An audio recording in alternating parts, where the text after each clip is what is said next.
below the depths of the cold and unforgiving Arctic waters lives a highly valued but almost unobtainable marine crustacean characterized by the dangerous tactics taken to capture.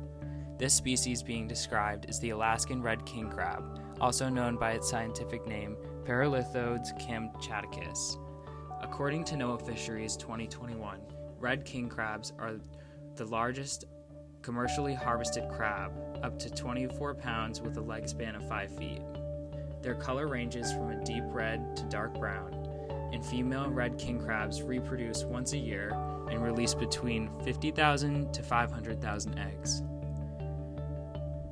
The Alaskan red king crab is one of the most valued species in the crabbing industry due to the high meat content within their legs. They are also popularly known for their treacherous trapping methods as seen on the show Deadliest Catch, an occupation that has been named one of the most dangerous jobs to take on, stated by Conger 2008.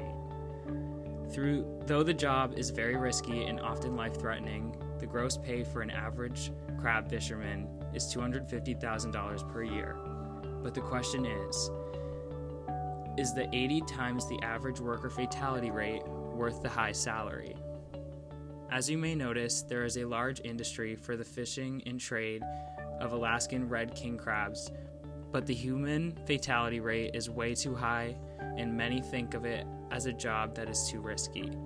But how can we take that extreme risk out of crabbing altogether? The answer could potentially be through aquaculture. In hindsight, it seems like a no-brainer to raise Alaskan red king crabs in a controlled environment within a large lab where there would be little to no risk to human life.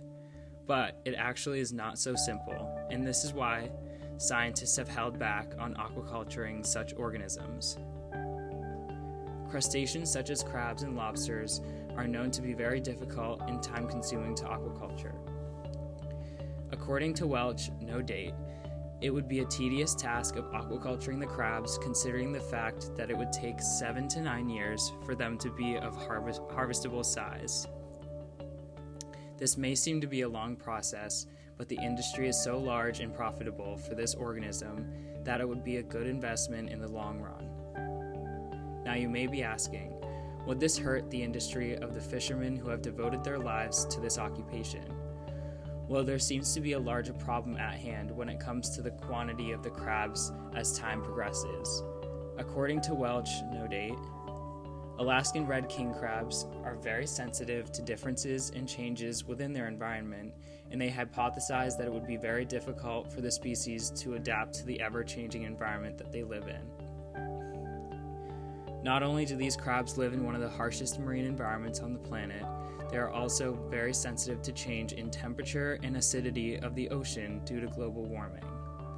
Welch, no date, states that there has been significant evidence that the Alaskan red king crab industry has started taking a hit from the reduced numbers due to the environmental changes happening in the world, and he hypothesizes that these reduced numbers already being recorded, there could be a possible crash and extinction of the industry completely in the near future. Aquaculturing the Alaskan red king crab in a controlled lab environment could also eliminate the entire problem of the change in acidity and temperature. There is plenty of technologies that have the ability to control the pH and temperature of these protected tanks, according to Alvarez et al. 2014. Without the uncontrollable factors of the open ocean, it would make a very simple task for scientists to adjust the tanks to the ideal conditions for the crabs. Considering those factors, if scientists have the resources and time to allow for the process and aquaculturing of Alaskan red king crab, there is a large industry in need of a safer alternative and one that ensures the continuation of the growth of the species for both conservation and consumption.